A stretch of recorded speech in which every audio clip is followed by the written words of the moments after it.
Welcome viewers, welcome to our channel.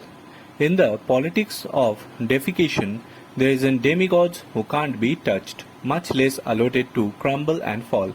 Every state has its iconic figures who are beyond the pale. In Maharashtra, there is no bigger hero than Chhatrapati Shivaji Maharaj.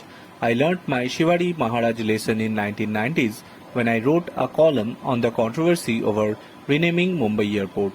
I had pushed for RJD Tata to be given that honor for his pioneering role in Indian civil aviation. Instantly, the Shiv Sena wrote an angry editorial insisting that the airport be named after the Maratha warrior king and no one else, who even received a few threatening phone calls at the device office of demanding that the article to be withdrawn. The lesson I have learned all those years ago has come to haunt and embarrass the Maharashtra government today. The collapse of new Shivaji Maharaj statue in Shidrang had led to predictable emotion outburst and war of words. The Maharashtra government initially tried to pin the blame on the Indian Navy, which had commissioned the statue. Only the hastily backtracked and promised to construct an even bigger statue at the same location. The opposition had led protest masses accusing the government to corruption in the state of constitution. Election in Maharashtra are only months away and the politicians of the issue is inevitable. Even the Prime Minister, not known for making public apologies, was left with a little choice but to express regret. After all, it was Prime Minister Narendra Modi who had inaugurated the statue amidst much fanfare just last December. How a state that was originally meant to be only 6 feet suddenly became 35 feet without proper materials being used in a matter of investigation.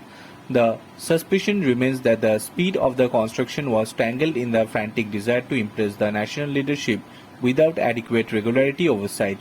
If there was local corruption, only a proper inquiry could reveal more.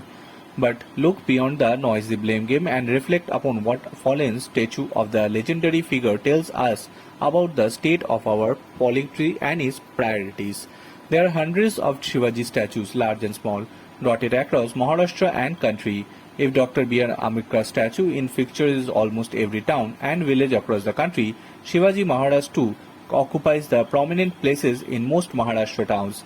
A statue or a memorial is often the easiest option for any ruling party seeking to appreciate the legacy of revered figures. When Mayawati came to power in Uttar Pradesh, the construction of Ambedkar statues and memorials was one of the chief concerns of her government. The Bhujan Samaj party leader wanted to align herself with the cult-like following of Baba Sahib without necessarily embracing his unswerving constitutional values.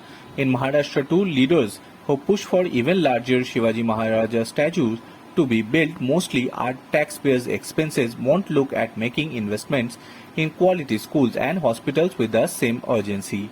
For example, in 2004, a grand Shivaji Maharaj memorial was proposed to be built in the Arabian Sea off the coast of the Mumbai by then Congress Nationalist Congress Party alliance government. Since then, every successive government in Maharashtra has promised to construct the statue, which was built as Mumbai's answer to the Statue of Liberty in New York.